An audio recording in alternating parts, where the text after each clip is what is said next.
আসসালামু আলাইকুম। অনিনের রান্নাঘরের পক্ষ থেকে আপনাদের সবাইকে স্বাগত জানাচ্ছি। আপনারা সবাই কেমন আছেন?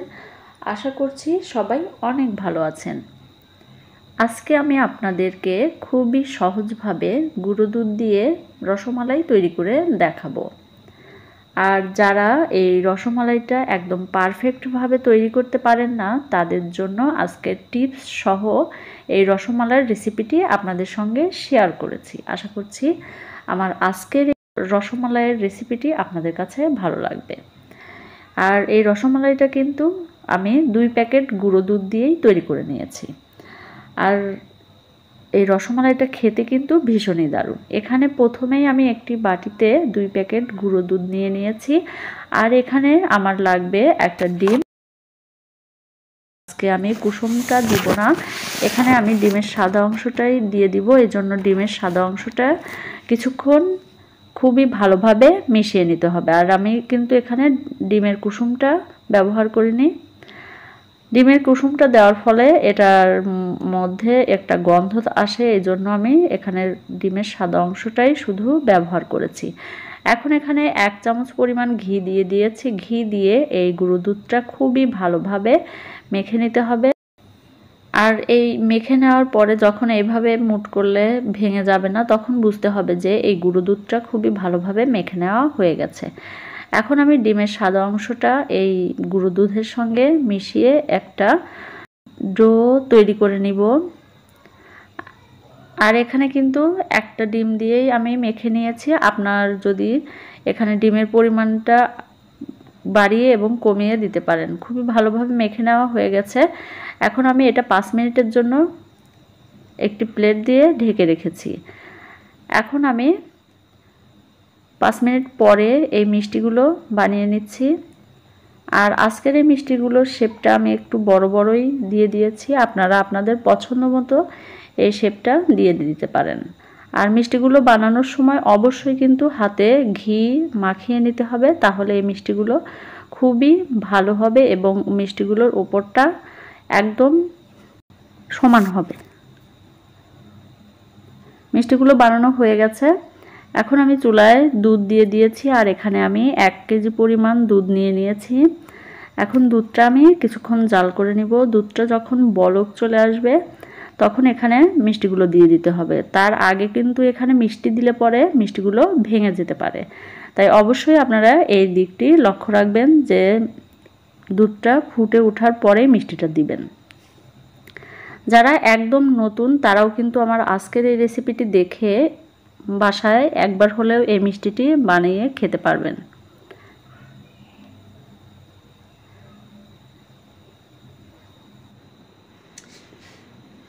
আমার চ্যানেলে যদি আপনারা নতুন হয়ে থাকেন তাহলে প্লিজ আমার চ্যানেলটি সাবস্ক্রাইব করবেন। আর যারা অলরেডি সাবস্ক্রাইব করেছেন তাদের অসংখ্য ধন্যবাদ।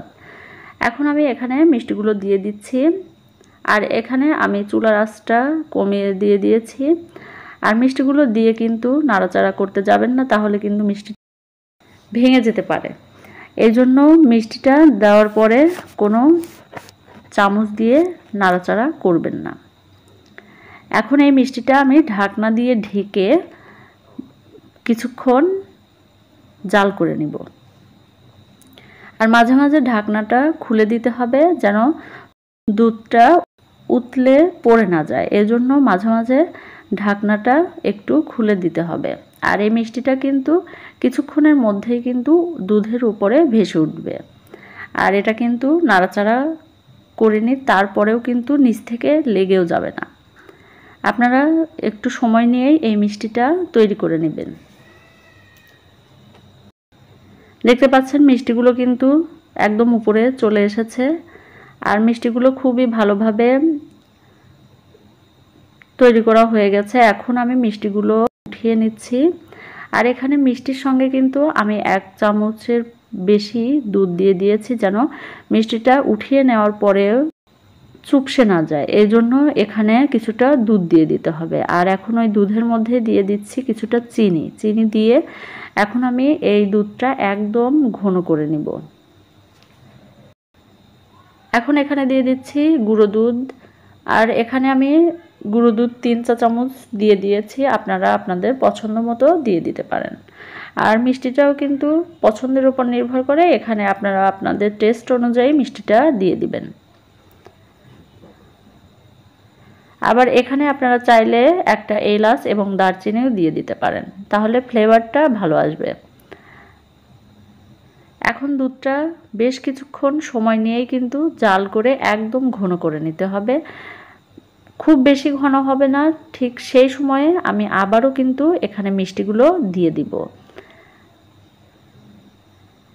আর এইভাবে মিষ্টিগুলো বানালে কিন্তু খেতে ভীষণই দারুণ লাগে। আপনারা অবশ্যই একবার হলেও কিন্তু এই রেসিপিটি বাসায় ট্রাই করবেন।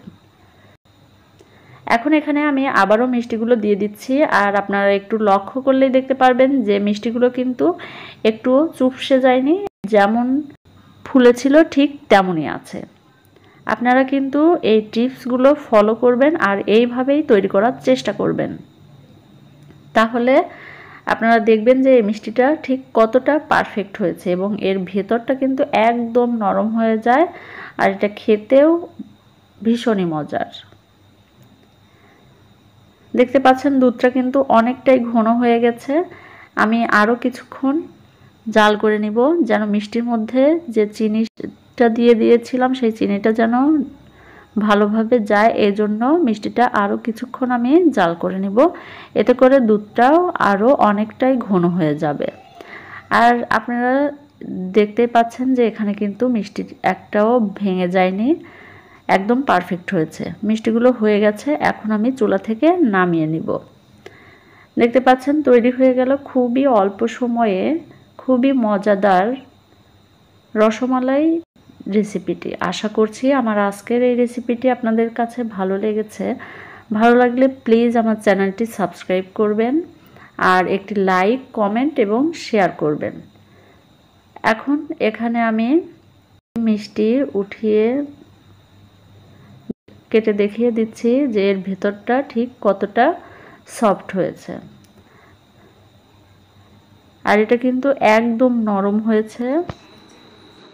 আশা করছি আমার আজকের রেসিপিটি আপনাদের কাছে ভালো লেগেছে। সবাই ভালো থাকবেন, সুস্থ থাকবেন। আল্লাহ হাফেজ।